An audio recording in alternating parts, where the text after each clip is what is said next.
দেশ ছাড়ার আগেও বাংলাদেশ দল ভাবতে পারেনি পাকিস্তানে তাদের জন্য অপেক্ষা করছিল মধুর সময়। পরপর 2 ম্যাচ জিতে পাকিস্তানকে তাদের মাটিতে হোয়াইট ওয়াশ করা, এর চেয়ে বড় প্রাপ্তি অন্তত সাদা পোশাকে বাংলাদেশ দল পায়নি।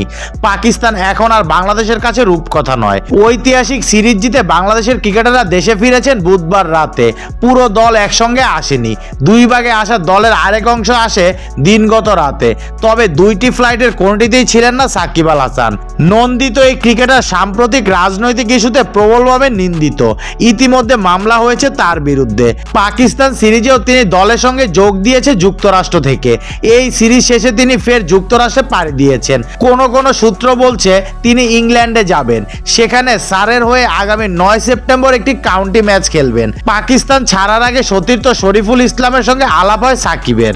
শরীফুলকে সাকিব কি বলেছে বাংলাদেশি পেসার তা জানায় একটি অনলাইনকে।